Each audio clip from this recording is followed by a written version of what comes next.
everyone. Welcome back to the Super Reality Fan Podcast. I almost said Patcast because I was about to say my name. I'm Pat, as you know now. I'm joined by Luke, JC, and Kassie. Guys, have your week been? Quarantined, and I've been eating a lot of food, so pretty much the same as always. Yep. Same. Last night I made a gigantic carrot cake, and my boyfriend doesn't really like carrot cake very much, so I'm just going to eat that for the next week. Should be good. I made a shit ton of banana bread, so I feel you. I did too. Understaffed, and everyone wants to spend their stimulus checks, so Sunday is my day off. This is how I want to spend it. Talking about Survivor. Well, we did have a good episode this week. Last week, before we got on, we were thinking about, well, this is the family visit. What are we going to talk about? Because there wasn't that much strategy. This week, we are rich with strategy. So we're going to get right into it. How do we feel how the episode began? Yeah, so we saw Jeremy back at camp, like, fretting about what was going to happen, and obviously they come back, and Tyson is not there, and I don't think Jeremy is too pleased about that. Mm-hmm. Mm-hmm. Yeah, I mean, Jeremy was not pleased about it, and the thing that I found the most interesting was the way that, like, Tony, I mean, like, let's be real, most of this podcast is going to be spent talking about Tony, I feel like. Yes. But Tony, like, the way that he acted when he got back at camp, and he's like, yeah, man, like, I was totally with you. Like, I thought we were going this way. Why'd you leave? Even though he was, like, planning on voting out Jeremy, was, like, awesome, because I feel like it was pretty believable. I mean, he had, like, Jeremy totally believing everything that he was saying, starting. And I feel like it started, like, when they initially got back to camp, Tony's initial reaction. So I thought that was pretty cool. Right.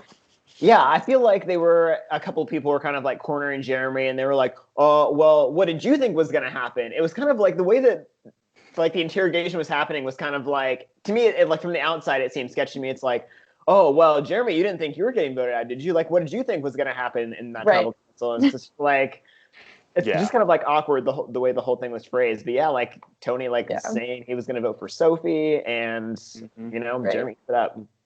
Yeah, and we do get.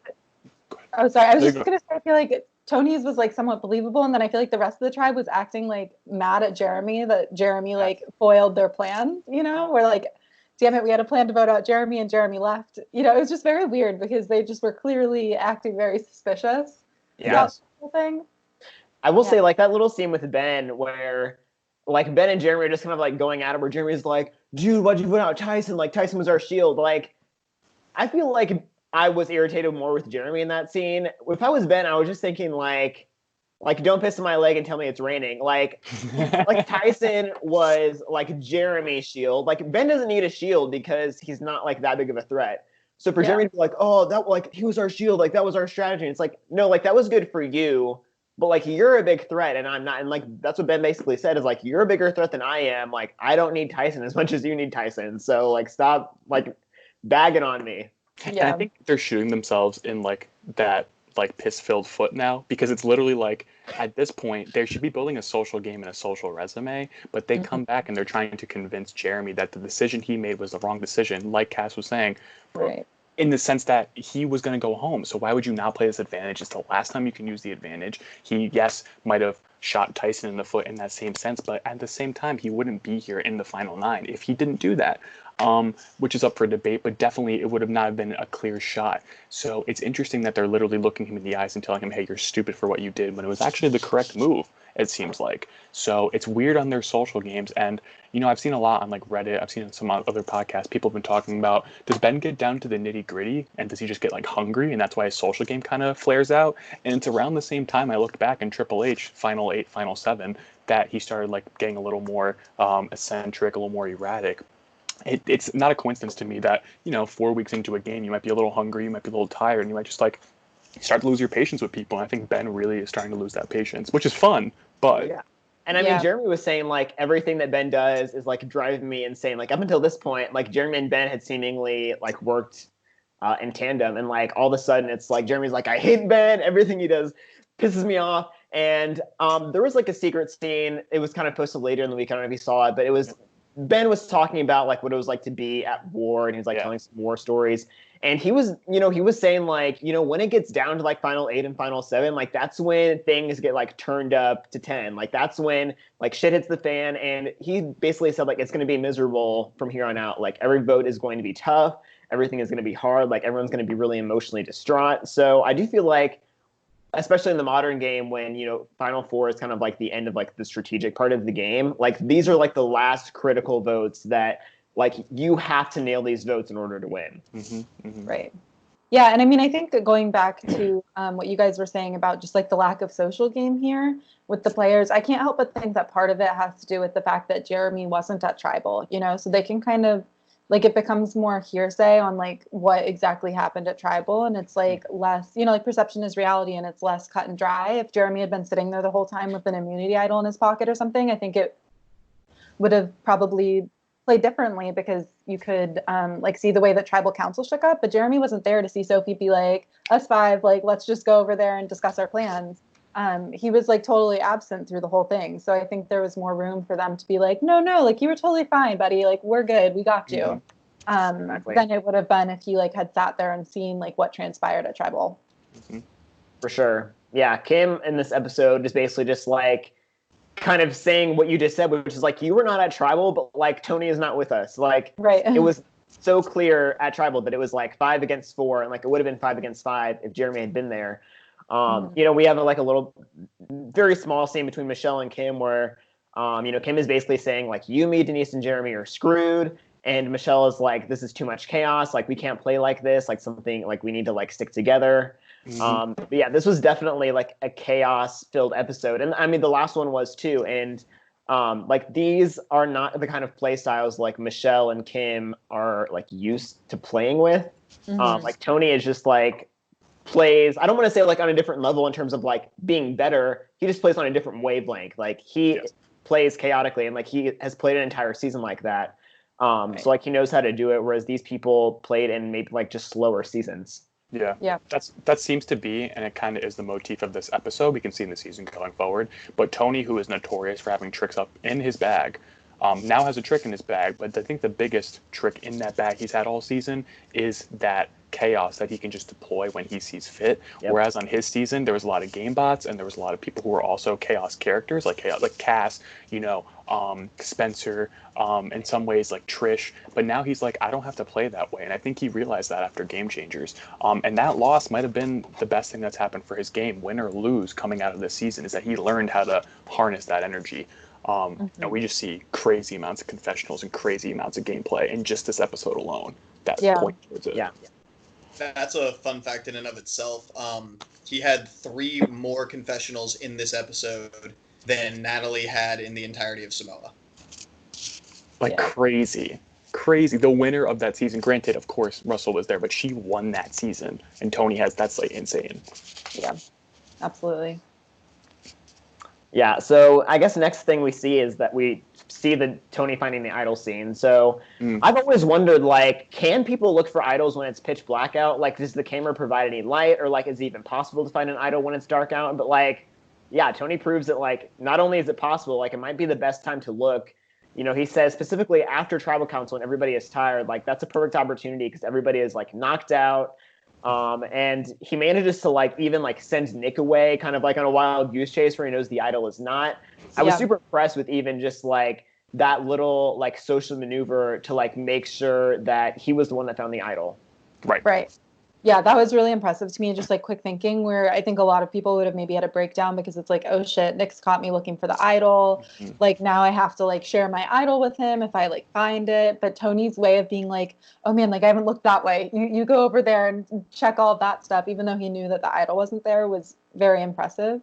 I also am curious, just timing wise of this, like you said, Luke, like you could tell kind of towards the end, like right as Tony's finding the idol, that the sky is a bit brighter, where it's clearly like dawn. So I wonder if he just like stayed up all night doing that, or if he like napped and then essentially just like woke up very early to go start looking for the idol at like the first bit of light where he could see something. I've heard that Tony does not sleep on Survivor. Like I've heard that he maybe sleeps for like 1 or 2 hours a night, but for the most part, like he like doesn't sleep. Like he will just sit up at night, just sitting there. I've dealt with insomnia throughout college just from like staying up and doing homework, and it actually made me like lose my ability to like have a normal sleep schedule. But I feel like the best thing that like I would be able to bring on the season is the fact that in that sense is that like I know how to sleep for 2 or 3 hours and then just be like, you know what, this doesn't work and let's just get up, because sometimes that makes you go crazy. Like insomniacs can probably agree. Yeah. Like when you're laying there, if you've ever had insomnia, even for a night when you're sick or a night when you're stressed out, if you sit there and you sleep for 3 hours and then you stay awake for those next 3 or 4 hours, you're going to feel crazier than if you're like, okay, 1 a.m., let me just get up and go for a walk or get up and like do some homework or extra work. It makes you feel better. So I think Tony, like that makes total sense. If he's like, all right, cat nap, and then we roll out and look for the idol, it might sound like a crazy move, but truly, like if you're doing it for 39 days, yeah, it might start a habit, but at the same time, like it could pay off dividends. And it did. He got an idol. Right. And one thing coming out of this that I was a little upset by, not like morally upset, but just upset in character wise, is that Nick, like for me, I really like David versus Goliath, and I really thought he had a pretty strong showing in that season, and I really fuck with Nick. I think he's a great character. I think he's a nice dude outside the game from what I've seen. There's definitely some sketchy things that have been around that he might have done or might not have done, but in this season, first of all, JC made the comment that like purple Nick, which is really funny, but then it's also like it's very realistic this season. We're not getting a huge Nick edit. He's not a big character compared to the rest of the people, but then he's also making moves like this, where it's like if you're up there to be like the Andrea Belke to the Malcolm Freeberg in Karamoan to Tony, who's looking for idols, and you're supposed to like babysit him and try to block that goal, be that goalie to block him from getting an idol. Why are you listening to him when he tells you to go somewhere else? Well, I don't think he was trying to block. No. They were working together. Yeah, I think that's an alliance. That's like the move where I'm like, that was a stupid move, because like, yeah, you might think like you're in alliance with Tony, but he's still Tony. Like I know in hindsight we can look back and be like, yeah, why did you do that? Like Tony hasn't changed, but like on the island, these people like they're quick to forget that it's like this is Tony, or this is Parvati really changed her ways this season, really built a good social game, but this is Parvati, or even in the future, next couple rounds, this is still Jeremy, who yes is a trustworthy person, but he can still make moves. Kim herself is a cutthroat player, and like these people are still like letting them coast by. And for me, like Nick just showed that theme of the season that I talked about a couple weeks back, where it's definitely like, they're not really old school versus new school anymore, but it's definitely like they're letting these people still get their footing in the game. And it's insane to me. I guess in hindsight it's easier because it's 2020, but still, it's wild to me. I mean, I think it's tough because, like we're looking at it from the outside where we're getting an hour of content every week. Like, yeah. I think it's a totally different thing when you're living with somebody and you feel like you genuinely, I mean, they're like around these people for 4 weeks. Like they feel like they know them, and maybe, like, especially if they're sleep deprived, they're not eating a lot. Like I would imagine it's very easy to just not forget, I guess that's the wrong word, but just kind of like push those feelings to the side of like, oh yeah, this is Tony. Like he's a crazy dude. He always does crazy stuff. And to be like, oh yeah, let's like look past it because he's been like a little bit more subdued this season. I think just like when you're living with these people, there's like a personal element that's hard to, I think, understand when we're just looking at it from like the outside looking in. Yeah. Yeah. And I feel bad for Nick. Like he even posted on Twitter that like his edit is kind of a joke this season. Like he's like, it's just my edit. He acknowledges that it sucks.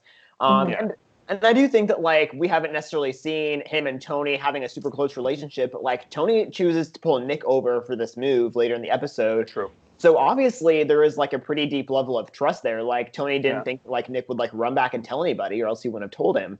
Yeah. Right. So, True. If your closest ally tells you we need to split up and look for the idol in separate places, like, I don't think I can, bag on Nick for just doing that, because in his mind, this 5 just came together with the last vote. And why would anybody shake that up? Like, if this 5 just came together and it's 5-4 now, like, then why would like, there's no point in, like, switching from a 5 from Nick's point of view. True. Right. Well, and honestly, what's the alternative? Yeah. Nick pushes back and is like, actually, Tony, I'm going to sit here and look for this idol right next to you. Right. Like, Tony's not the kind of person, like, I want to piss off. Like, Tony, you know, it doesn't take much to like push him over the edge. Yeah. I just feel bad, especially because in real life, that's why I feel bad critiquing any of the Survivor players. Anytime I ever say it, it's always like against the character, right? Because like Nick is a smart dude. He's a lawyer. He knows what he's doing. He's a good social game. We saw that in DVG, and we're seeing it now too.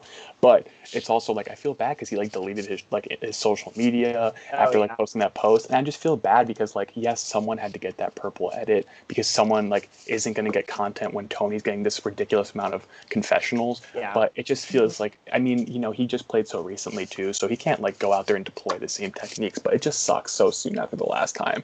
But I guess that's the detriment of coming back when you're the newest one out there. Yeah. Yeah. Well, anyways, the next scene we get is, I'm sure it was JC's favorite scene of the episode, the fashion show. I know this is why JC watches Survivor, is to see girls model clothes. Okay, this was a really nice nod to Australian Survivor where they had the talent show. Yeah. That's my only comment for this entire scene. I mean, it was just as bad. Actually, this was actually way better than the Australian Survivor talent show because, like, this is like the one scene where like it's acceptable to use cheesy music. Like, if you want to use like the "Winners at War" thing, like you could have done it right here. Yes. Could you imagine? They did have music for the scene. Better be ready. What did you say, JC? They did have music for the scene. Yeah, no, they did. I'm really liking. But it wasn't like "You better be ready" with like Sarah like flinging her. Yeah. No. I liked Sophie's leaves. Yeah, the leaves were very cute. Yeah. Yeah, I don't have much to say about this scene, even though I will say, like, I know we've said this a million times already, but I'm enjoying Sarah this season way more than I've enjoyed her in her past seasons. Like that little opening part of the scene where she's like, I'm not just funny or smart or pretty. I'm also really creative. I'm just like, I love that like ultra dry sense of humor. Right. So I appreciated that.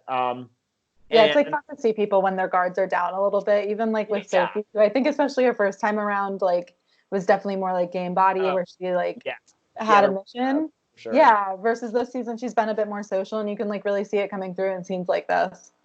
Yeah. And then, there's kind of like a little bit of comment on this, like the difference between Sarah and Tony's social games, which, I mean, I think is displayed in this episode. Like Tony's social game is displayed in this episode where it's not necessarily about those personal moments or like having those like really deep relationships, which I think is Sarah's strong suit. Tony is more just like strategy and his social game go so hand in hand where it's like his strategic and social relationships are like one and the same. Like they happen at the same time. Mm-hmm. But yeah, I mean, Sarah is like, Tony's playing and I play this game totally differently. And, Tony's kind of just like, I don't want to look at this fashion show. Like, I want to go make moves and be strategic. And Sarah is basically saying like, this is the game. Like we're playing the game right now, like having a fashion show. So I kind of appreciated that, just kind of like comparing and contrasting like their different Survivor philosophies. Yeah, absolutely. Especially when you're talking about people that have played the 3 seasons that they've played for each of them, they've played together, right? Like they've played every single season with each other. And it's like funny to see how their strategies have like developed and changed and like the dichotomy of the 2 players that like are here at Winners at War. Mm-hmm. Yeah. And we do see a bunch of development in a secret scene with Kim and Sarah because that was so good. It was really good, and if anyone is listening hasn't checked it out, or you guys haven't checked it out, it's really good development for both of them because Sarah kind of has like a little bit of a breakdown in the sense, like in the woods with Kim, in the sense that her and Kim are talking about how winning their seasons, like yes, they won their seasons, yes, they were the big strategic threats coming out of their seasons, like One World and Game Changers, but Sarah's really having a breakdown talking about she felt so mean and she felt so disliked, and a lot of her personal issues from real life came out, her personal beliefs and stuff like that, and really dragged on Twitter. And same thing with Kim, like Kim really destroyed her game and like destroyed the game she was playing in One World and was just so leagues above everyone else that she felt bad when she came back, and it was a crazy scene. Well, I'm specifically thinking about like jury members that were just like so devastated that they got betrayed, like Kat Ederson in One World, like Andrea Belke in Game Changers were both like in tears at Final Tribal Council because like Kat and Kim were like besties and like Andrea thought she was besties with Sarah, and it's just like they couldn't comprehend how somebody they felt so close with betrayed them. And so like Kim and Sarah kind of have this bonding moment of like, we feel bad that we had to like betray our friends in order to like win $1 million. And I think that's just like a part of Survivor you don't really like understand until you're there. It's just like how hard it is to have to deal with that. Totally. I appreciated that they showed that because I don't think that's something that we see. Even though I feel like we got a little bit of taste. This is kind of fast forwarding, but like we got a taste of that on Edge of Extinction this week, where Tyson is talking about like losing this game can like ruin people's minds. Like it is going to like devastate you for years afterwards for some people, and other people don't take it so seriously.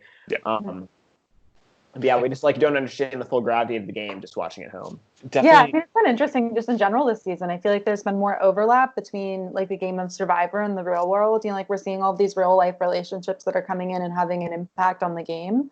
And I feel like before that's probably like been the case numerous times, but they haven't really like acknowledged it in the way that they have this season. So I kind of appreciate that they're like, you know, like, yeah, Survivor is a game, but it does impact your real life, and your real life impacts Survivor. So I think it's been nice that they've kind of acknowledged that and given edits and things like that to it. Mm-hmm. Yeah, for sure.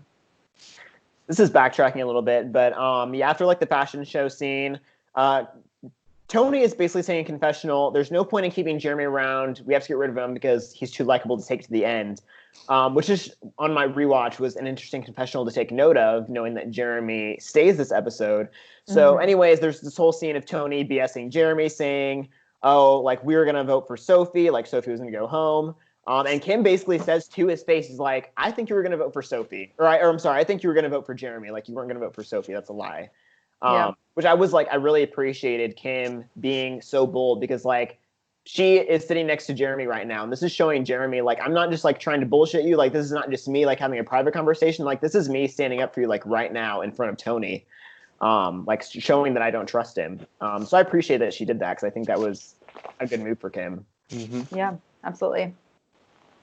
And Jeremy for sure is, it seems like, you know, I'm curious where it's going to go, because like the Twitter beef they have right now, like I don't know if it's fake, I don't know if it's real, but it's definitely very it's fake. It's just for fun. Yeah, but it's so entertaining, and I hope it plays out in this season. I hope there is like a crescendo where at some point one of them gets the other one out. Could be this week, could be like Final 4, Final 5, but I really do hope that hits some sort of precipice or some sort of crux, because I think it really is so entertaining.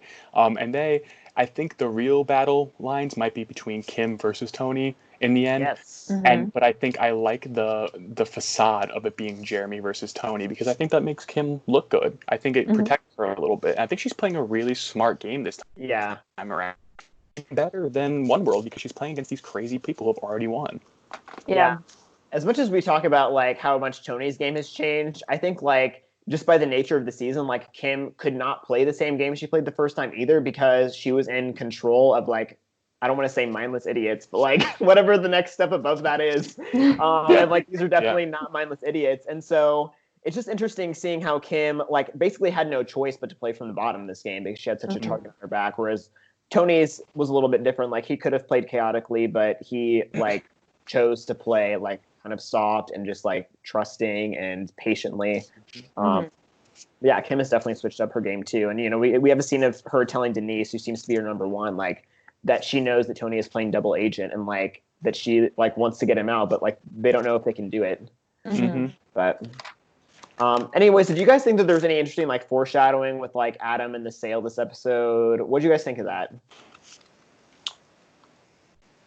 It's hard to say, because I don't know if someone's going to pull the sale again, because from what I can like recall from EOE, there might be like 6 or 7 days left. That's a ridiculous long time to be on an island with anyway, but to be on EOE specifically is definitely a long time.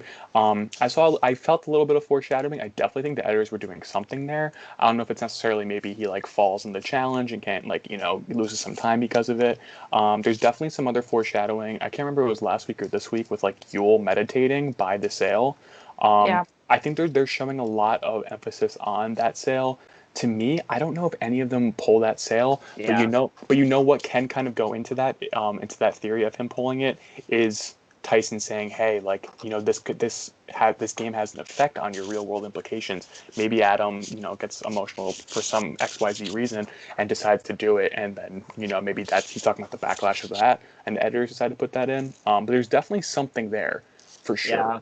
We've seen a lot of confessionals in general from a lot of the players. Like, you know, when Adam initially got voted off, I think it was Boston Rob that was like, Adam's going to have like a tough time. Like, some people have a tougher time here than others. And I feel like we've just gotten a lot of mentions ever since Adam's boot that like Adam is having a hard time coping on Edge of Extinction, which doesn't surprise me. I mean, he's such like a strategic player. Like, I feel like he talks game like all day, and on Edge of Extinction you're like sitting there super bored. There are no challenges there, like there's not any strategy to talk about, like so I just could imagine how that would kind of eat him up. Yeah, but we'll see. I'm with you, Pat. I don't know if anybody necessarily pulls the flag, but I think certainly it was like no mistake. Like they want you to see that like somebody can pull the flag and that like it could happen literally anytime. Yep. Yeah. And it's either that, like maybe like what I was saying before, like the challenge, or maybe like in Final Tribal Council, he gets really emotional when he's talking to the people about how it's, affected him. It could be like sly little ways like that. And, maybe there was definitely content from EOE this week, but, they chose to show us Tyson saying that one thing, Adam by the sale, and then also all of the Natalie and Parvati thing, which we'll get into, of course. But they are showing us in a Tony Rich episode where other people are very under the radar, even purple, these two things, which is very significant in some way. I mean, I would be tempted to pull the sale just so I could like go spend one-on-one time with Sandra. Like, Yes. I wouldn't win a challenge, so like, why not just like go hang out with the greatest of all time? Yeah. But Shouts to mom. So if somebody pulls a sale, they don't get to watch Tribal, right? Right. Yeah. They're still on the jury, but they don't get to watch Tribal. Yeah. Somebody was saying that they should get to watch in like the Robin Sandra box from last season. That would be awesome. But they're a Ponderosa. Yeah, maybe they get a recording. Like if they're on the jury, they need to be informed somehow. No, but Sandra wouldn't. Or I guess, yeah, Sandra's not on the jury. But yeah, I don't know if I think we've asked this question before. If somebody pulls the sale now, are they still on the jury? And I think that they are. I think they are, but... Yes, I guess he wouldn't go to... I guess Adam maybe wouldn't go to Ponderosa. He would just show up. Like, was Wendy on the jury? Like no, Wendy and Keith were not on the jury. Because they quit, like, right, technically at, like, the merge. So they were like, that's... Well, they said that they were going to go back to the Edge, and then they pulled the sale, but they didn't, like, make it any further than that. So I guess that's, like, my closest comparison. It's, like, technically they did do that challenge and elected to go back to the Edge. Yeah, but, like, I guess, like, they didn't... It would have been at the next tribal council where Jeff would have been like, and now here's the Edge of Extinction, who's, like, the jury or whatever. Like, I guess they didn't go to, like, that first tribal council. But it's really unclear how the rules work. I don't think we have like a solid answer. Yeah. There's no precedent really. That's true. The closest precedent is Wendy and Keith. Yeah. Well, think about food for thought. Exactly. So we do get this whole extortion advantage scene of Natalie and Parvati finding the bottle together, which, first of all, what an iconic pair. So what did you think about this extortion advantage, JC? Did you like it or not? As soon as it came up, I was immediately being like, okay, let me check my notes, see who has what number of fire tokens, and it becomes a very fun, almost prisoner's dilemma, almost, where you want to ask for enough tokens that you're hindering them, but you want to ask for enough tokens that they are going to pay the ransom as well, because the goal on Edge is to get as many tokens as you want, as you can. And I don't know if Natalie and Parv end up splitting the tokens 3 and 3.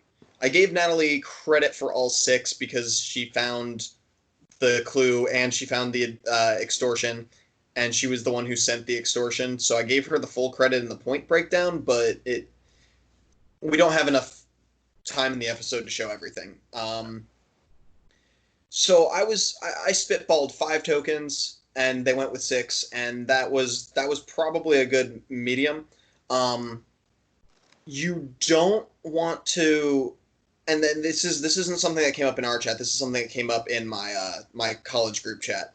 But people really wanted to see her ask for 100 or 1,000 tokens and just absolutely strip somebody of their ability to compete and their ability to vote.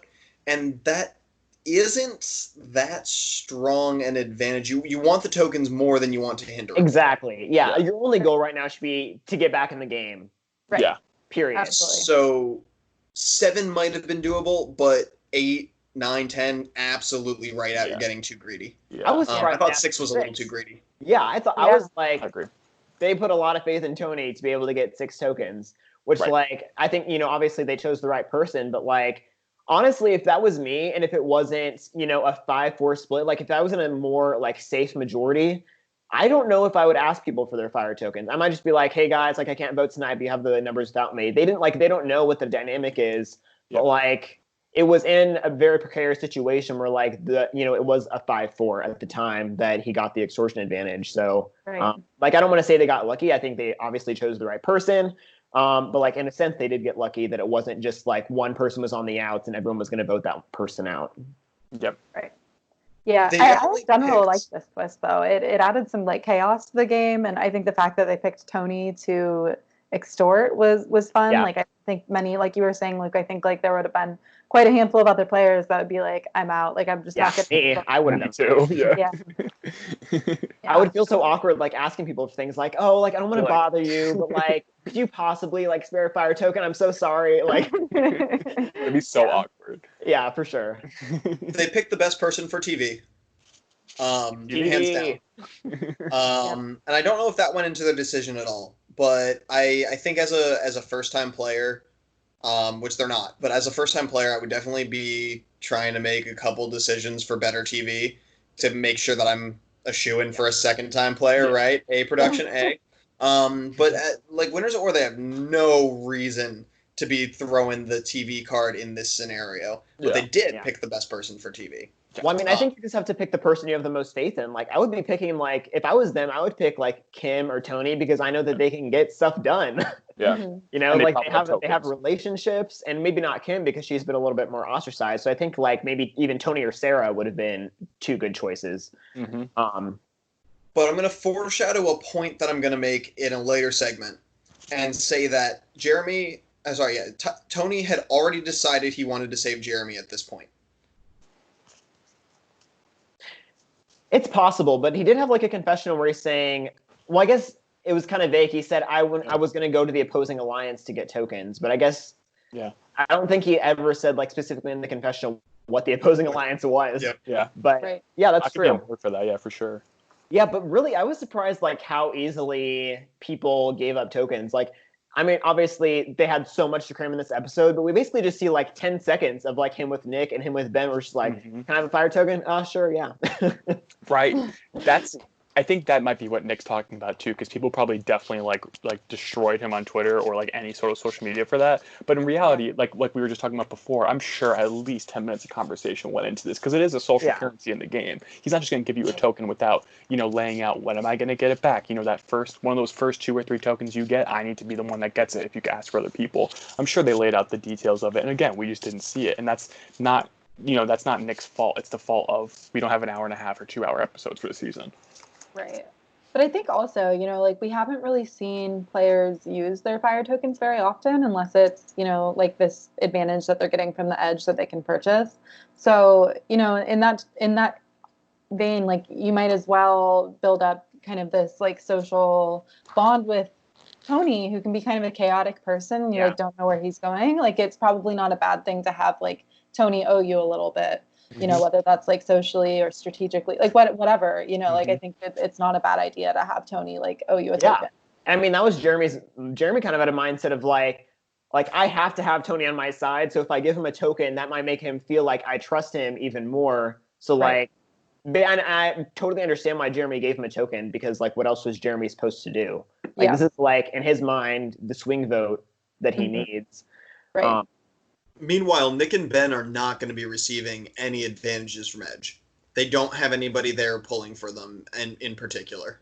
I mean, Wendell is there for Nick, but I think people are sending them based on who has the most fire tokens. I don't know how many Nick had. He might have just had 2, and maybe Ben had 2. I don't even remember, honestly. Yeah. But yeah, first of all, I have to go back and say that Tony, like reading the extortion advantage was like maybe the best part of the episode. It was so good, especially since we knew what was coming. Like we know at the end, it's like this was not an advantage, but like him reading it, he's like, oh man, this is so good. I love this so much. And it's like finishes King Blank against you. Like his face falls. Oh, it was so good. Oh my gosh. Yeah, no, I mean that's like you gotta love Tony just for, TV purposes. Like not many players would like sit there and read it like real time being like, ooh, I get to extort someone. This is so great. And then, like where you can just like see the emotion like with each line and each part of that note that he read. It definitely was very entertaining to watch. Yeah. On a more serious note, do you guys think that Nick Wilson is an evil Jonathan vampire? Yes, 100% yes.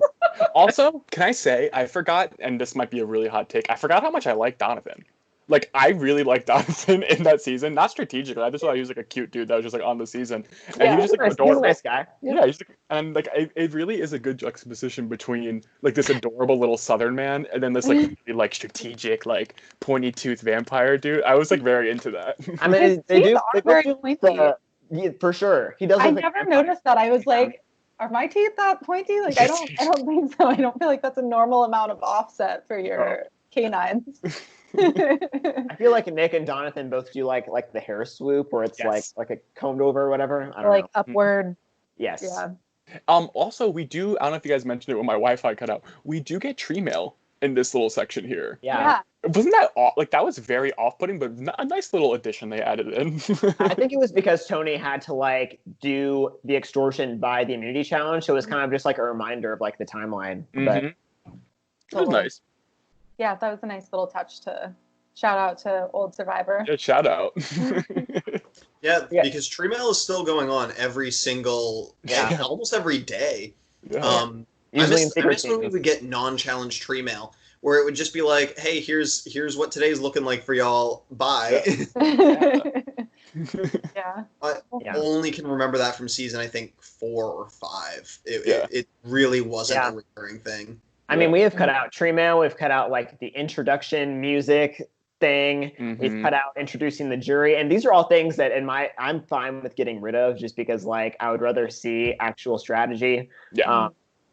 Yeah, but I mean, if we're replacing it with the Edge of Extinction, it's like not that great of a trade. But I feel like on a normal season, I'm glad like we're cutting down kind of these things. Like we know the jury members' names. Like we don't need to introduce the whole jury every single episode. Right. Especially when it's like 18 people or 17 people. Yeah, totally. I don't think here's what's coming up tonight that they tried last season. I'm glad they didn't stick with that. It kind of. Oh yeah, I didn't like that. By the time we're sitting down and watching the show, we've already self-hyped enough. We don't need them to like poke with another teaser, Like we get it. It's episode time. Save those for the Sunday like YouTube launches of here's what's coming. Like speaking of which, I have not seen any information about next week's challenge, which I normally try to throw in at the end. So for the one person who's watching, waiting for me to say what the challenge is going to be, I have no idea. Damn it, JC. One person. That's why this podcast. One person is me. Look, me too. I look forward to it. I'll look into it though. Yeah, no, I'm also very happy they did not continue the next time on. I feel like that's like a reality TV staple for certain shows. Like, I don't know if you guys watch The Bachelor, but it's like a guilty pleasure of mine. And literally The Bachelor will be like coming up on this season.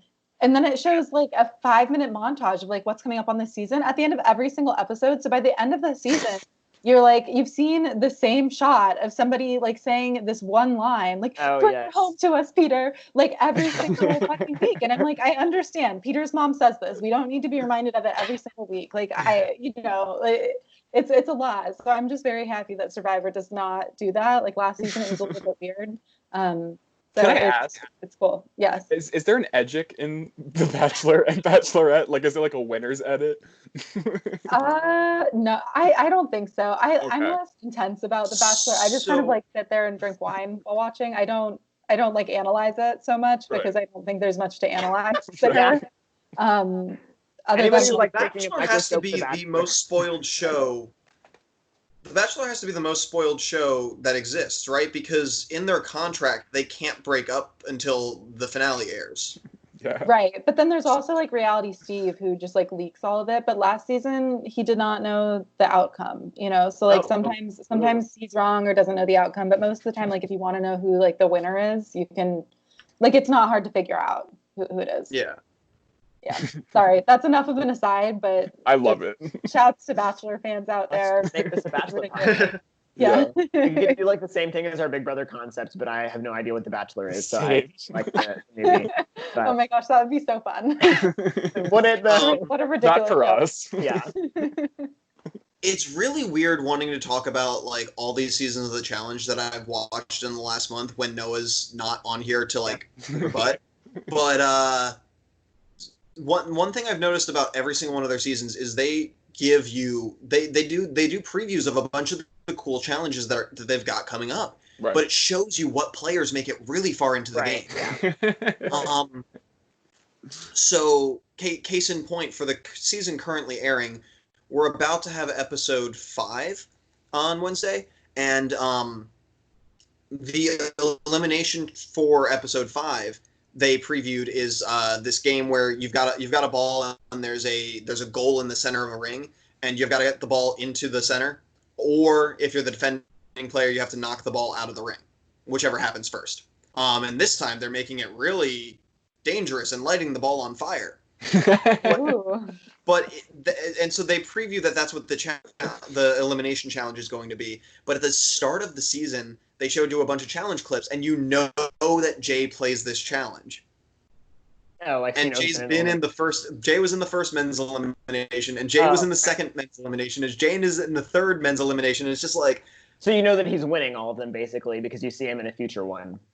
Because you see him in the future. Right, yeah. Now, this is the time when we don't know if he wins, and I haven't seen anything else saying that Jay, I haven't seen any clips of Jay in any of the other challenges, so I'm really worried he is going to lose this time. Yeah. But we'll find out. Good luck this to is the our first time Survivor where I don't know representative. what's happening. Yeah. Yeah. Going back to I just checked YouTube and I checked the press photos, and I've got no knowledge of next week's episode. No. Bummer. I'm sorry, I was just looking at my notes and going back to something that JC said earlier about like possibly Tony had already decided to flip before this point.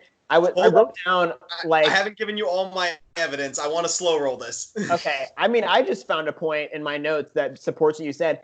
Because like when Nick gives Tony a fire token, no problem. Like Tony says to him specifically, I already have a token from Jeremy. Can I get one from you? And if I'm Nick, that is sending like alarm bells off in my head. I'm like, oh, I thought we were voting out Jeremy. Why would he give you a fire token? True. Mm-hmm. So if I was Nick, I'd be like super sketched out. But Nick is like doesn't even bat an eye. And maybe that's just because like Nick knows that Tony is playing Jeremy. But I mean, it's certainly possible that what JC's theory is right, is that like maybe he had already talked to Nick about this. Maybe they just decided this together earlier. Who knows? Yeah. So we get into the challenge, which is you've got the idol on a hitching post, and then you have a pole, and you have to prop the idol up against the hitching post for as long as you can, and it's an anybody's game competition. And they're on a balance beam. As soon as I saw this challenge, I texted like 5 people. I'm like, this is a Kim Spradlin challenge. She's got this in the bag. Kim is out within like 10 seconds of the challenge. I'm like, Kim Spradlin, why did you let me down? Win pick. Me too. I thought of you where you're like, Kim is really good at challenges. Like when we were talking last week. Yeah. Which she is. Like I'm not denying that, but I thought it was funny that literally within like 5 seconds she was down. I couldn't believe it. I'm like, Kim is amazing at literally everything under this earth, and she's the first one out of this challenge. She's the only person to get out like before like the transition, like to the harder phase. But yeah, we get like it's a bunch of women out first. Like it's Kim, Denise, Michelle, Sarah, and then Nick, and then Sophie. So like the last 3 people in it are men. Right. Well, and to be fair, Sophie would be the woman I would expect to go the least far on this challenge, I think. Like I feel like Denise is pretty limber and agile. I'm like surprised that she didn't do better. Maybe it's because she's so short. Like I almost feel like the pole, like she has to like lift higher. Yeah. And they were saying that it's really heavy too. Like Jeff was saying, like that it was hard to lift. Yeah. So I think that's maybe like why the women struggled, especially like when they had to step back and they're supporting more weight like further out. And upon first watch, I initially thought at the end Jeremy threw the challenge because of how he got off. But I've been rewatching old episodes from the merge, and he's really been like hunkering down in these challenges. And actually, every time he goes to get the immunity idol, well, I think has he won 1 or 2 this season? 2. I think he just won 1. 1, the beginning. He like wobbled over to Jeff, like really fucked up from that challenge. So at first I was like, he threw this, but now in hindsight, the way he got off looks so ginger and so calculated. I think because he's really putting his all into these challenges.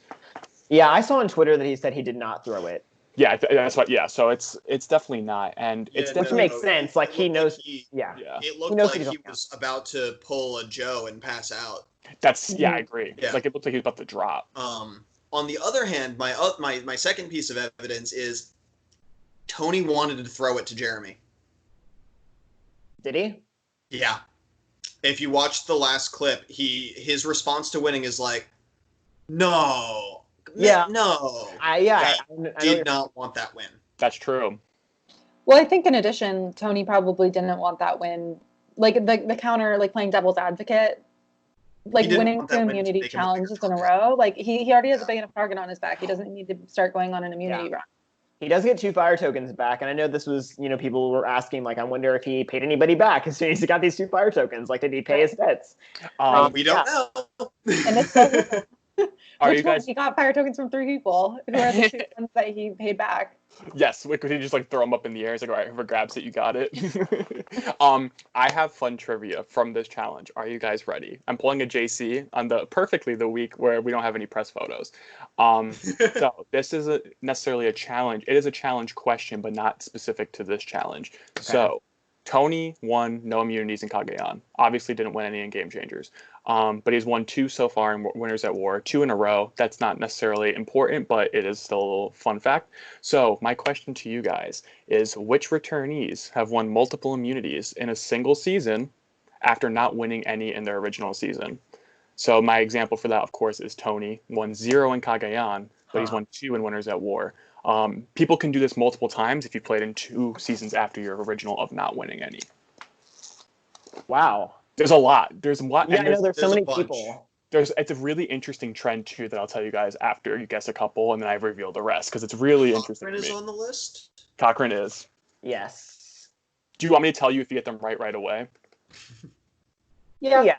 Okay. I'm sure, like, how many people are there? Like, do you have, like, a list of people? Yes, there's 8. So Cochrane... Oh, there's only 8. Cochrane did this in Karamoan. He won 3. Okay. Is Rob on the list? Wait, who was yours, JC? Boston Rob on the list? So Boston Rob was the first person to ever do this in All-Stars. He was the merge boot in Marquesas. He didn't get the chance to win. And he also did this in Redempble Temple when he won a ridiculous amount of immunity idols in 22. Yeah. Sorry, Redemption Island. I got too memey for a second. I didn't realize that came out of my mouth. There are some women on the list, of course, too. Some women challenges. Tyson hasn't done it because Tyson won a bunch in Token Jeans. That was my initial guess. He won in Token Jeans? Okay. Are there any more fun guesses, or you want me to just run down the list? Yeah, I'm really bad at this kind of stuff. Yeah, me too. Okay, I find it interesting, and here's why. So, Jeremy. Jeremy hasn't either. He didn't win any in. Did he win? I don't have him on my list, but I think he only won 1 in Second Chance because he didn't have. He wasn't. I don't actually. Yeah. Well, I think he did win 1 in Second Chances, but I don't think he won any in San Juan del Sur. So I would say he didn't win some. Yeah. Oh, did you say 2? They won 2 immunities? Yes, multiple. Okay. Yes, multiple. So here's the list. I don't know. Amber Burkage, did she do that in All Stars? She didn't. Rob did do it though. So here's the list. Rob did it in All Stars. He's the first person to do it, and he's, I think, the only winner to do this twice. A lot of people are on Winners at War, but that's not the fun little line I see between them. Parvati did it in Heroes vs. Villains because, of course, she didn't win any in Cook Islands. Right. But she won some in Micronesia, right? Yes. I think she only won When It Rains It Pours. Yes, in Micronesia. Okay. So she came back into this Heroes. Oh, right. When It Rains It Pours, obviously that challenge. Sorry. She is famous. This is the challenge she won. Yeah. JC's like, all right, officiant. Sorry, my bad. No, I'm sorry, Cass. I've been doing this all season. I'm really sorry. I just recently I didn't found know out that the challenges had names until we did our Grant Steele. Yes, I did. I just recently found that out. Yeah, on the Branson podcast. Right. And most of them are named after 80s music. Oh, cool. Mostly. Jeff Probst. White Dads Unite. We also have Scoopin, who I'm going to skip past, but it is important for the line I draw at the end. Cochrane and Karamoan. Monica Culpepper, Blood vs. Water, didn't win any in One World. View it for Monica. View it for Monica. Kelly Wentworth did this in Second Chance. Culpepper and Andrea Belke did this in Game Changers. So Monica and Brad did this together, and they're married. And of course, Tony. The line I drew between this until I got to Wentworth was, of course, that every person besides Kelly Wentworth on this list made it to the finals in the season they did it in. And she made it to 4th, so she made it to 4th. Not a bad play. Of course, you have to be there for longer to win multiple, unless you're like Joe and you just win the first 3 or 4 and then get voted out immediately. So I thought this was interesting. Definitely shows that he's in this for. Of course, he's in the final 8, but in my eyes, I could see him going further. Of course, you can't really edit immunity challenge wins in. Obviously, you have to win them for it to be a thing. So I don't think this is an edit thing. It's more so just like performance. But again, as a teacher, as a future teacher, I was like, I have a question and I'm going to answer it with research. So that was fun for me. You guys notice whenever Tony comes back to camp now, he goes, woo woo! He does. Like, we get that like twice an episode now. Yes. Yes. So go back and do some more Monica and Brad research if you haven't already. Yeah. The number of parallels is uncanny. Yes. It's absurd. Luke's like, I hate them. They're whatever. Wait, can I ask you, why are you such a Joe hater? Me? Yeah. He's just like, Every time like, Joe comes out, you're like, ugh. he's just like so bland to me. Like, he's just like there to win challenges, but it's like, we know that as soon as he loses one, he's getting voted out. It's just like, he's just like a placeholder for like a challenge beast, but like that doesn't add anything for me to the show. Mm-hmm. Gotcha. I just like to look at him, if I'm honest. You know, That's fine. I'm a big Malcolm bitch. Like, I'm a very pro Malcolm, and not necessarily. Malcolm. Yeah. Malcolm has what Joe wants, and I love Joe. And if I ever met Joe, I'd be like very nice to him. But I feel like Malcolm is like, that's who Malcolm is for me. Like, when I see him, I swoon. And when he got voted out of Game Changers, I almost cried. So that's Joe has shirts with his face on it. Right. Like, he owns shirts with his own face on it? Yes. With his own face. That speaks volumes. Right. I feel like does it's that? something if like shirts were for sale that just like had Joe's face on them. Yeah. But if he like personally, He wears them himself. Ugh. Yeah. So I'm saying this only because it's a point to be funny and not because it doesn't actually parallel your point. Everybody from Winners at War now owns a shirt with their face on it. Okay, well, yeah. That's for ALS, so it's acceptable. Wait, because fair play? No, it's like Fair it's Play for, definitely like, owns a shirt with his face on it. Oh, 100%. Yeah, I know. But Yeah. it's like Joe's is like literally just his face only. wait, how Yeah. did you find this out? Is there just like a picture? It was on Instagram at some point. I think I was like stalking him and Sierra Dawn Thomas like whenever they got together, and I like found a picture of like them, and Joe had a picture of, you know, his face on his shirt. Well, But maybe hey, it's a joke. You don't know. No, it's Pro a fan made T-shirts, and then when she met him, she brought him one, Oh. and so he'll wear it to like charity events and stuff.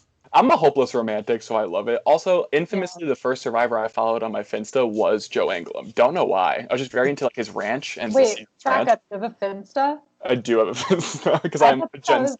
I don't even know what that It's a is. I'm like 1 year younger than you guys, and I think that's why I have one, but you guys don't. What is a Finsta? Oh, Finsta is a fake Instagram where you post things you don't want your normal Instagram followers to see. Listen, guys, I'm not condoning it. I'm just saying. Wait, JC, like, how old are you guys? So back when Tumblr was a thing, I'm I had my normal Tumblr, and then I had my Survivor Tumblr where I would just post GIFs from the episodes. Thank you. And then your It was Kif. Kif. It was Keith on a tuk tuk. I had a Tumblr and it was called Thought Wheels, so that's where I'm really. Thought Wheels. I've never had a Tumblr. Should we continue with the episode? Yeah. I'm showing my age a little bit by talking about Tumblr. This is getting into weird territory. Okay, so anyway, So Tony wins the challenge, and they go back to camp, We and go back to I camp, no we longer get have a anything Kim- I can say. We get a Kim Spradlin confessional, of course, I noticed. And she's like saying that Tony's putting a target on himself because he won 2 immunity challenges in a row. And she comments again that like he is totally playing Jeremy, and Jeremy is like eating it up.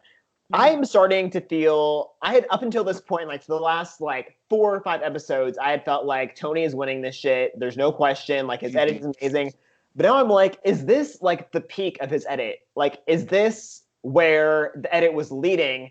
Because all season we've had this narrative that like Tony's holding back, Tony's being patient, and now that he's ramping it up, I feel like it's supposed to be seen as a good thing. But like, is this the beginning of the end?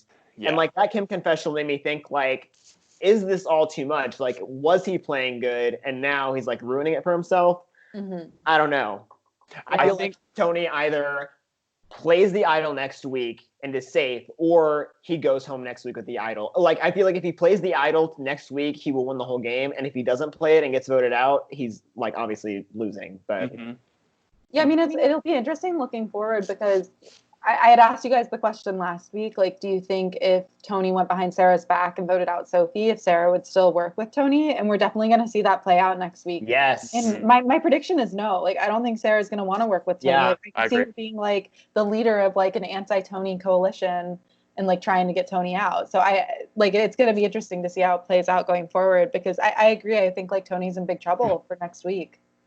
And I agree. And I think there's an important triad that I saw going on, because Luke, I also wrote this in my notes, and it goes back to what both of you have been saying too, just in the sense that this Kim confessional that we get right after Tribal is her describing how she wants to use basically Tony as her meat shield. Later in the episode, on a second watch, I realized that Jeremy goes into the fact that he needs someone to be his shield, and that person could be Tony, that person could be Sarah, but it has to be someone. But then we also see Tony as the architect of the Sophie boot at the very end, right before Tribal. So what we're seeing here is Jeremy introducing his former strategy of having meat shields, which he works to a T. Then we see Tony becoming that meat shield because he's like, we need to get Sophie out, and he's doing his craziness again. Of course, next week we see with a freaking spy nest. And then Kim herself being like, I need to use this strategy to my benefit. And I feel like the fact of them going in that order, of Kim saying her confessional first, then we see Jeremy saying his strategy, and then we see Tony deploying himself as a shield, isn't on accident. That seems very intentional, especially in an episode where we get so much Tony content. These are like the too few confessionals that aren't. It's really, I feel like, last week going into it, I think we were all like, Jeremy, Kim, or Sophie. Of course, Sophie gets voted out with an idol in her pocket, but we're definitely seeing Jeremy, Kim, and Tony start to be like architects of the season. I'm personally in the boat. If Kim Spradley wins, that's a crazy, ridiculously good win. I like her, and I'm not. Of course, my hopes up. I know. I'm sorry, but I feel like it's one of those three for me, or maybe Sarah. Like it could be like that's the four of them boils down for me. I'm almost leaning towards Sarah at this point. Yeah. But, I mean, this is just my own opinion. I don't think that Jeremy has been an architect of anything. I kind of feel like Jeremy is just like a pawn in people's games. Like, I feel like Tony is going to like use and abuse Jeremy and then toss him aside whenever like he can't use him anymore. I'm done with you. And part of it is just like Jeremy's edit has not been very prominent, but I just don't feel like he's been in charge of anything. I just feel like, I mean, even going back to the merge vote when it was like Wendell leaving, like Jeremy was powerless to stop that moving in the direction of Wendell. Like we ultimately saw like Sophie got her way in that. And I just feel like ever since then, Jeremy has just kind of like been able to keep the target off of him, but it's not like he's been in charge of anything. Yeah. And even in this episode, I don't think it had anything to do with Jeremy. If anything, we were shown that like, in spite of how bad Jeremy's read was, he managed to survive based on the way that Tony was playing. So I should clarify. I think Jeremy is the architect of the modern day. Like I use this person as a meat shield. Yeah, for sure. Okay, I got you. I agree with everything you were saying. Otherwise, I think the few times we've seen Jeremy like try to step out and like make a move and like try to make things happen. It hasn't worked out. Like they're just they maybe it's considered for a moment, but then it's kind of tossed to the side, and so it begs the question like is Jeremy that big of a target right now? I mean, like, I know that he's an immunity threat, but like, I don't really feel like strategically he's doing much. And I don't think he has a good footing and like it seems like his social relationships might be lacking, where like he can't get people to rally behind his plans and like I think it's almost like what happened in Second Chances, where it's like the story is too good. Like you can't let a fireman with 4 kids get to the end. Like I honestly think that is why he is having so much trouble building relationships, because everyone knows like that's not like a 39-day alliance, Absolutely. It's at most 36 or 37. You have to get them out before that fire making. And even that's risky. You have a fireman making fire. That's gonna be crazy if it happens. But I mean, you can't give Jeremy 2 chances to make it to final tribal council, because I think every time. Even if you have like if the final 3 was Jeremy, Tony, and Kim, like it's maybe a toss up, but like I feel like Jeremy has that emotional plea even more than the other 2 do. Like him and Val are just like a couple goals and super lovable, so it would be hard not to vote for Jeremy. Right. If next episode opens up and Tony just says, "I'm a golden god," then we know he's winning. True. That's a good comparison. That's really what it feels like. That's what it felt like this week. Yeah. That is what it felt like this week. Oh yeah, I sent you guys that tweet, or I think I maybe sent it to Pat and JC about like the comparisons between like Australian Survivor and this episode. It was pretty. Yeah, I haven't watched Australian Survivor. Okay, yeah, I wasn't sure if you had, so I didn't send it to you. Definitely won't spoil you because there's definitely a lot of good seasons in there. You should definitely check out. Yeah. I'm a convert to Australian Survivor for sure. Yeah, I've heard it's better. The reference without spoiling how everything goes down is there's a player who in 2 seasons just refers to himself as the golden god, and he makes it really far both times. Yes. Surprisingly far. Yes. All right, have to keep an eye out for him. He in the early game of both seasons, he gets this huge build up edit. And then you think he's being set up for a fall that never comes. Yeah, interesting. That being said, Tony really is he's not being set up for the fall like Adam was. Adam was really getting set up. Yeah. On the flip side, you've got both Nick and Denise who are kind of being set up for a split vote gone idol exit. Yeah, I don't know. I do feel like we kind of have. This was my theory would be if I was like, there's 4 huge players left in my opinion, and 4 non-players. There's Nick, Michelle, Denise, and Ben, and then you have Jeremy, Kim, Sarah, and Tony. I mean, to me, the divide is so clear. If you are one of those 4 hyena type players, there is no option except to get out the other 4. At this point, you cannot go to the end with any of those, Jeremy, Tony, Sarah, Kim. You cannot sit there. You're done. Yeah. Exactly. Right. Well, especially for a player like Denise, where I feel like Denise, as far as out of the hyenas, has, I think, the best chance if she were to go to a final tribal against the other hyenas to because she booted the queen. That's a big move. And so I think she has the best chance. So I think she needs to start making some moves. I know that she and Kim are super close, but she has no chance if she goes up against Kim in the finals. Yep. Gameplay wise, she has the best chance. Edit wise, right? Michelle, they're not building her up the way that you need to have finalist built up. Not even a winner, a finalist built up, and it's true. Yeah, I love Denise. It's killing me. I know. I was so happy she was back. I've been bummed that we haven't. That's how I felt about Kim generally too. I've been bummed we haven't seen more of those 2. Yeah, for sure. I really vibe with both of them. Me too. So we do get a little bit of a scene of Kim and Denise kind of tell Jeremy about this fake plan of they're all voting for Ben because Kim is oh, it's so obvious we have to vote for Ben. And then obviously behind his back they're saying no, we're voting out Jeremy. So Sarah kind of dictates. We see Sarah kind of in charge in the scene of saying, me and Kim are voting for Michelle, and then basically everybody else there's going to be 5 votes on Jeremy. I thought this was smart because I was kind of figuring out, I'm oh, does this leave room for the other 4 to flip? But the way that Sarah divided up the votes would basically ensure that even if Kim and Denise weren't with them, it would be a 4-4-1. Yep.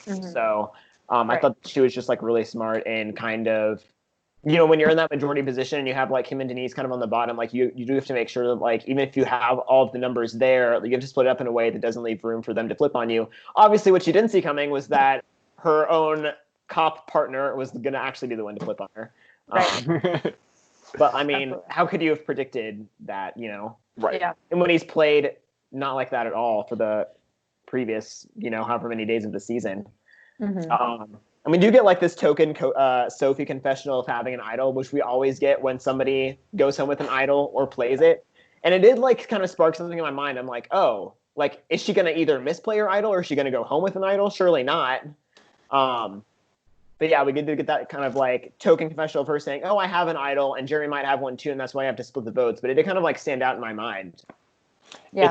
It was very it sucks too because it's happened so many times the past 3 seasons. Of course, Kelly Kim with all of her advantages, which was wild. We see Aubrey go home the same way. It's and I did a term paper last semester on the sexism in Survivor, but also in one of the things I was looking at is just the psychoanalysis of it and how not that it depends on who the character is, but people get idol or go home with idols in their pockets, and it's usually a woman, and it makes me feel so sad because we get this whole build up in 37 of women need to find advantages and all this. 38 they find all of them basically except for 1 or 2 that Rick found. They still misplay them, and then now we're starting to see women start to be able to play them again, which is great. But then it also made me sad because I'm it's like, I don't blame her, because Tony, in the fourth quarter, basically, the sun's going down. This man's like, Jeremy, do this. Come on, Jeremy. We got to do this. We got to rally. We got to do this. And he doesn't set off a live tribal, which I think is the perfect. Like, if I was someone else in this tribal and I had known 2020 hindsight was going to happen in this tribal, of course, you'd be like, let's set off a live tribal to try and figure this out. But right now, Tony kept it so chill. Everyone in that mini new alliance of trust cluster kept it so chill, which was perfect, because in the end, it got Sophie to go home. Yeah, Right. Tony comments in a confessional that like he was commenting that camp was super slow, which you hear everybody say at Tribal, which is that it was a quiet day, everyone's feeling kind of comfortable. And we have a confessional of Tony at camp saying when everybody else is slowing down, like he does not slow down. Like he, if anything, will ramp it up. And he says that like he's been patient, but like this is a perfect opportunity to flip. And it is Final 9, and I know that Pat has mentioned like how odd numbers are like more of an opportune time to flip, and this was like a 4-3-2, so it was kind of like it wasn't an even flip type situation, Right. But yeah, like the perfect opportunity presented itself, and I think there is something too. Like when the game is so slow and like everybody is taking it easy, like that is your opportunity to make a move, because that's when everybody's like not going to see it coming. There's not going to be advantages played. And so, I mean, I do think that like, even if this backfires, like, I don't know if I can say that this was a bad move to take out Sophie this week. Yeah, totally. Agreed. So I think I don't know, somebody in the text chat said something about odd numbered player votes being the safe time to make a move. Yeah. Yeah. I really don't think this is the one to do it. Yeah. Or if you do, you really want to push it so it looks like somebody else is doing it. Going into this 8,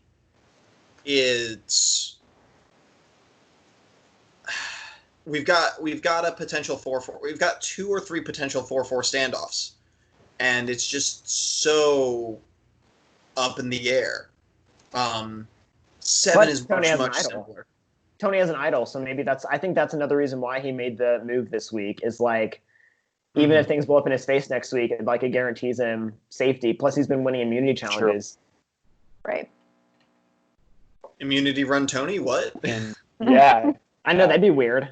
Yeah. that would be like off-putting for sure. But then it's true, if he plays that idol next round, he makes it to Final 7, and he has at least now a new 4-person alliance. If none of them get taken out, it's still 3 people. I mean, the only bridge he's really entirely burned that we've seen from the preview, which can be misleading even, is Sarah. So he still has some nets he can throw out for that Final 7 if he chooses to play his idol, which I'm sure he would. But I agree, JC. I feel like, if it's that close to the Final 10, it's Final 9, and he makes that move, still a good move for your resume, and definitely shows the jury you were willing to make big moves when it wasn't, a resume builder. He was doing it because he needs to get a threat out. He wasn't doing it at the Final 5 because he hadn't done anything all season, which I think is an important distinction. Yeah, definitely. Well, and like we are seeing like Kageon Tony reemerge. So like just because he voted with this for this episode, like he never voted with like the same people in any episode of Kageon ever. Like it was always like a different group of people that he was voting with. And so like I think that this is him like going back to old Tony, which I think this is an appropriate time to do it, if any. Like I think that he can run it to the end, doing this kind of like chaotic flip-flopping strategy if he has an idol that like can bail him out if necessary. Right. Absolutely. Yeah. So, sorry. I was going to say, if you're Tony going forward, in much in the way like Kageon, would you let people know at a certain point, not at camp but at tribal, that you have the idol, or would you just blindside the hell out of them with it? Like once that then votes are coming your way, like in the Final 8 or Final 7. Like how would you guys play that? I would. You can't. Yeah. I feel like that's. Sorry. I asked all of you at the same time. I feel like just in general with idols, like in my brain, I've always been like, don't tell anybody about your idol. Like it typically always goes wrong, or like if it's one thing you tell one person that you really trust, but we've seen that go wrong too. I just feel like in general, just keep it to yourself. Make a read. People, if you don't have an idol, if people think you do not have an idol, they're not going to be as careful to make you feel as safe. And I think you're like better able to make reads to be able to play it when you need to. So I wouldn't blow stuff up, but I'm also not like my game style. Like if I were to go play, would not be like Tony's. So it's really hard to know what like he would do and what's best for his Well, I think in an all-winner season, like, intimidation doesn't work. Like, intimidation was a big factor of Tony's game in Cagayan of like, oh, I have my bag of tricks, guys. You never know what's going to come out tonight. But, like, on an all-winner season, they would just, like, side-eye him and Kim Spradlin would be like, come at me, bro. Like, yeah, I found one too. yeah. Here's my island full of fire. Yeah, no, that'd be terrible. No, but like, I just don't think you can't pull out the idol in an all-winner season. I just don't think that's like, we saw like the Boston Rob tactic of like trying to get people to do what you want by like forcing their hand. Like, you can't force these people's hands. Like, they've won the game. Like, they're not gonna fall for your tricks. Right. I think that like the best you can do in an all-winner season is like, my name might be on the chopping block tonight. I might just have to play the idol just because these people are so good at lying that there's no way that I would know 100% sure if it's me or not. Totally. I thought there was like, don't tell anyone, and you play it as late in the game as you can. Facts.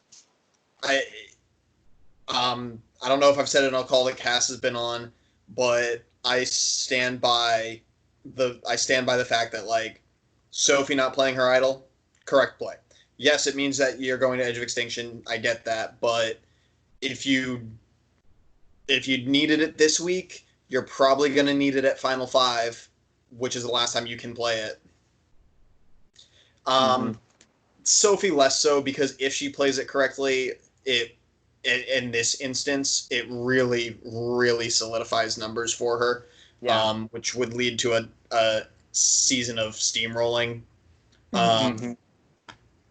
We don't know because it didn't happen, but yeah, for the first time in a while, Sophie playing the idol here, I almost think that my strategy of holding it. I almost think if Sophie plays the idol and stays in the game, it would solidify Sophie, Kim, and Sarah as like Kim would replace Tony, I think, in like that power trio, and I think those would run it almost to the end. I don't know if they would take Kim to the end. That's true. But I know what you mean in terms of like, how would Sophie have known to play her idol? It was a 4-3-2 vote, which is like, you know, an unprecedented vote. Tony, literally, his whole strategy was to not implement it until minutes before Tribal. So it's not like she had all day to, you know, have like that weird feeling of like, oh, people aren't talking to me, people aren't looking me in the eye, because like people weren't going to vote for her until like, again, right before Tribal, allegedly. So it's hard to really blame her. I don't know when they had a chance to tell Michelle. Yeah. I mean, Jeremy must have told her like right after that scene of him and Tony. Yeah. And we don't know. And like Tony was saying, oh, I got to tell them like minutes before Tribal. It could have been like an hour before Tribal. Yeah. And we would never know. True. Yeah. We don't get to see like, it'd be fun if they had like timestamps, like, oh, they go to Tribal at like 8 p.m. and this was at like 7:40 p.m. That'd be interesting. So, yeah. That would up the ante for sure too. Yeah. I thought there was tons of interesting. Usually I don't like Tribal Council because everybody is just like putting up a facade, but I felt like this Tribal Council, like they were talking about like really interesting like meta game things. Like Jeremy was saying, everybody is telling half truths all the time. Like nobody is telling the full truth to anyone. I think that's interesting on a winter season. They were talking about the dichotomy of making moves and not wanting to get credit for moves. And I think, you know, this is something that's going to be interesting next episode to see. Does everybody blame Tony for what happened tonight? Does Nick get partial blamed? Are people mad at Jeremy? So, a huge editing thing I saw in this Tribal Council. Again, I'm the same way as you. I'm a big, like, I do like Tribal Councils, but a lot of times it is a lot of fluff because they're trying to blindside people and say just the things that Jeff needs to hear to move on. But one thing I really liked here that was a very, like, nonverbal cue was when Tony was talking about threats. Sarah shot him a look, and the way they edited it was like as if she was, like, glaring across the way because they showed her look over from the front on and then showed, like, how Tony was reacting to it. I think that's, like, a big foreshadow of something between their relationship, which I think we saw in the preview, but hopefully it gets fleshed out more because that was a nice little thing they added in that wasn't even verbal but was still really cool. Yeah, absolutely. The editing thing that I saw came from, I think this is a Sophie quote, I should have written it down, but she says, you know, in talking about like the big moves and getting credit thing, she says, you know, is this a move that makes sense for me? And I was like, does voting out Sophie make sense for Tony? Because we literally never heard his reasoning for voting out Sophie throughout the whole episode, which I think you can, as like people like us who watch and rewatch episodes and think about strategy and go on Twitter, like, oh, like it makes sense for him to take out Sophie because she's a big threat. She's close to Sarah. So this like kind of eliminates Sarah's possibility of like taking Sophie over him. But like we did not see Tony have a single confessional in his 18 confessionals about why he's targeting Sophie. Right. Yeah. Which I think is really interesting. Is like, is this gonna be like a nonsensical move? Because he was shown to be so chaotic in this episode. Mm-hmm. Is it kind of like Tony made a move for no reason? Like, what is gonna be the kind of like reasoning next week for why he did it? Like, is he gonna get a chance to explain to Sarah and to us why he did it? But I just thought that was interesting. Right. Like, is he just making this move to stir the pot? Like, you must know Yeah. that Sarah is not one to just be like, oh, you blindsided me. We're cool. Don't worry about it. Yeah. Like, she, like, they know each other well enough that that's probably not going to be the case. So him, like, it would be one thing if she was, like, a little bit more chill to be like, well, like, I saw that you two were really close and I felt like it jeopardized our relationship. But we didn't get, like you said, any confessionals specifying that. And like, I also kind of just wonder if Tony just like felt like because he had the immunity necklace 2 weeks in a row, he had found an immunity idol, that he felt like almost a little bit of like invincibility where he could just go in and like make these moves and stir the pot and do all of these moves just to do it, just to see like what happens when you like add all of that chaos into the game. Yeah. Yeah. Sophie going through like her list of resume points, like, oh, I'm in Girl Scouts, and what I don't remember what else she listed. But it's like, is this just Tony adding a little note on his resume, but is his resume getting too long? So I really think that like this episode is either like the reason Tony wins or the reason he loses. Like, this is like a make or break episode, and I don't think we know like what's like. I think the next episode is going to say like solidify one of those in our minds of like, is Tony winning or losing? 100%. For sure. Absolutely. Not next episode, but like in 2 episodes. Yeah, I don't know. Oh wait, whoa! We only have 3 episodes left. Yeah, one's 2 hours too, which is crazy. Right before is that true? Yeah, because we get next 3 week, weeks. then we get a double, and then we get the finale, which is a double plus the hour Skype call. Yeah. I can't. Jeez. All right. All I know is they're not going to be using Zoom. Yeah. Oh man.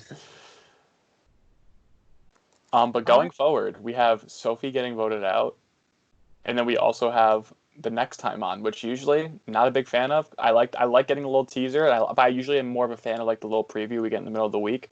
Seeing the spy nest has made me excited for Survivor in ways I haven't been excited for Survivor since before the season started. And also, I brought the attention to you guys in our text chat, but someone on Reddit, I wish I had their username, didn't say spy nest, but what I say to you guys? What did I say? Shack. Sky Shack, bro. That is next level. And I know it's day 30 at this point. He's tired. He's hungry. But whoever that person is, Sky Shack is ingenious compared to Spy Shack. Like, that had me excited. We see that. We see Sarah getting upset at Tony, so maybe that's just like a 1-minute thing. Or, like we're thinking maybe it goes a little further. But I'm always, I'm always the one to ask. Who do you think's going home this week? What do you think's going to play out? Nick? Oh. I'm not against it. No. I think it's going to be Ben or Jeremy. Yeah. Because we have to get rid of one of these under-edited people. It has to be Ben, Nick, or Denise. Yeah. Or Jeremy. Like, they're all 4 under-edited. Yeah. But I'm excited I feel like we are going to, I don't think either of them are going home, but I think we're getting Kim versus Tony next week. Like, I think it started this episode, and I think it's going to continue next episode. I'm excited for that. Sophie gave her fire tokens, 1 to Kim and 1 to Sarah. So yeah, the Kim fire token bequeathing really surprised me, to be honest. Yeah, I was like, oh, she knows that like Kim didn't vote for her to go out, which right. I don't think that based on what had happened previously that she would have like known that for 100%, but it seems like she did. Yeah. Yeah, absolutely. And just we didn't get the gloating Tony that we had from Kagayan after this vote. So that really is just showing his change of over time. Yeah. Save it for the confessionals, Tony. Yeah. Yeah, I think next week is kind of going to be like a pivotal. Oh, I was just going to say, I think it's going to be a pivotal vote for how the rest of the game goes. I mean, at this point, like, it could go so many different directions. Like, I think in weeks prior, I've been like, okay, I think it's probably going to be these couple of people that are in danger next week. And I like genuinely don't know. I think part of it is because we have this unprecedented 4-3-2 split vote. You know, like people are all over the place, and it's Yeah. clear that people are willing to cross lines. Like we saw Denise and Kim jump over to the larger alliance. We saw Tony and Nick hop over to the smaller one. Like I have like no idea. Like I wouldn't so be shocked fluid. if it was anybody. Yeah. I'll Exactly. My guess is they go to rocks, and Ben draws a rock. That's my guess, guys. You think he's gonna get the Pascal? Yes, the Pascal, but not the IRL Pascal. The Pascal where he draws the wrong buff from our. Yes, the Deal. brand steel. Not the one where he draws the real ass rock, where he draws like the wrong buff and has to do like the Carl Boudreaux and go to frickin' exile. Oh my gosh. But yeah, I don't think this cast is not going to rocks. I just think the game is so fluid that no one's willing to risk their game because there could be a different majority in the very next vote. I just don't think that any group of 4 is going to be so solid together. Like 4 people have to come together and say, "I'm willing to put my game on the line for you." Someone, I know. Yeah. This season just feels so Brant Steely in a way because it's like, first of all, it's such a fantasy season that I can't believe we're getting it. But that's why I'm also just like, my real guess is just Ben, because much the same reason. I just feel like he's under edited, and in a way, he's almost like under the radar negative, if anything. If that's even. I would be really thrilled with the Ben boot. I've like never been a fan of Ben, so I just am like really all in on that. I don't know. I just don't love watching Ben. So I 100% agree. I've enjoyed him this season. I did not enjoy him in his original one, but I think he's been very fun this season. I enjoyed him and Jeremy. This episode, their stare down at Tribal Council is fun. True. Yeah. Well, and his whole like conflict with Adam too was pretty interesting. Like the last blow up before Adam went home. But I just like can't stand. Like I feel like if I were to interact with Ben in real life, I just how like when you're watching shows like this, like reality TV shows, and you're like, they would be my friend, I would have a tough time with them. Absolutely. And Ben, one where I'm like, I don't know how much I jive with him. Like, that's I totally understand what you mean. Yeah. Well, if Sophie Clark is listening to this an hour and 15 minutes into our podcast, you are not a bottom tier winner, Sophie Clark. Absolutely not. Our goddess. Oh no, love Sophie. Love Sophie. Yeah, lots of love for her. It broke my heart when she's like, "Oh, I just feel like I'm a bottom tier winner, and like I feel like I got to hold my own in this game." I'm like, "You did more than hold your own." Like, she was freaking badass. And it sucks. She was 21 when she won the first time, like, which is crazy. So and I feel bottom tier edit does not mean bottom tier winner. Yes, and exactly. Yeah, you're getting bottom tier edit against Coach and Ozzy, but you still came out looking like a better game player. Like you trust me, did it better, and it also sucks because I can empathize. Like if you get any negativity online, like just throughout having social media my past 10 years, if you get any negativity, you fixate on that, and it sucks because I feel like no one's like over the top saying, "Hey, I love Sophie" before she got back in Winners at War. No one was probably commenting on her thing every day saying, "Hey, you are a top tier winner," but she definitely played her heart out, and in this season too, reestablished she's a great social strategic player. And that's where she left it off. It's perfect. Yeah, absolutely. There was like, I don't remember if it was EW, but there was some interview with Sophie Clark, like a preseason interview that like, it was so good. She was talking about like how much her life had changed since the first time she had played Survivor and how like winning Survivor like gave her the confidence to like quit medical school and like realize she didn't want to be a doctor. There was just like a fantastic essay basically on like why Survivor had changed her life and how she felt so much more empowered after she won Survivor. It was so good and I like related to it so much. But yeah, not a bottom tier winner, not a bottom tier person. Like she's great. Yeah, we love you, Sophie. We love you. The I Love Sophie podcast. I'm legitimately actually trying to find our original draft picks. Oh, right I now. have it. I have it in my notebook. Did I have Sophie? Who had Sophie? I did. I took her the first pick. You did. Okay. Oh wait.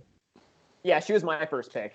Fun fact, Cass, I only have Nick remaining. First pick was Nick. First pick was Noah with Tony, and then I picked Sophie. Yeah. So I've still got Denise and Ben. I have Sophie, Jeremy, Kim, Natalie, Amber. So yeah, I guess Jeremy and Kim are my only ones left. Gotcha. But Cassie's like, I don't. Yeah. Sorry. Absent Noah is probably winning the draft, so it doesn't matter. Yeah. Purple Noah. Purple Noah. Oh man. Yeah, because he's got Michelle and Tony and Sarah. Oh man. That's strong. Can I take over Noah's? Yes. Yeah. Cassie, you inherit the win. You're like the but Chris he needs Underwood to, of the like, draft. You are Chris. actually do the points at some point. Oh, it doesn't matter. It's gonna be Noah. Yeah. Slash Cass. With an Yeah. idol in her pocket, she comes back at the final 6. That's how it's gonna roll. I like it. I like it. Well, if you made it this far into the podcast, we thank you. We salute you for your efforts. If you want more content that includes 3 of us and sometimes JC, feel free to join us on our new podcast called Previously on Big Brother 2, as me and Pat discover Big Brother for the first time. A lot of really crazy predictions and funny things from the early 2000s. Yeah. And I get to just like watch them watch Big Brother for the first time with the glee on my face. And you can too. And Yeah, you you can can too. too. This is a lot of fun. If you enjoyed like the banter we have on here, it's all of us. And again, like sometimes JC, but we just bring that same banter. We bring that same bantering energy into the same podcasting sphere. I'm actually wearing the same outfit because this flannel was actually on this chair when I walked in. So I was like, oh, I'll throw this flannel on. But yeah, so if you want more flannel energy, stop by as well. I'm super excited for you guys to do season 3. It has just some too. really fun people.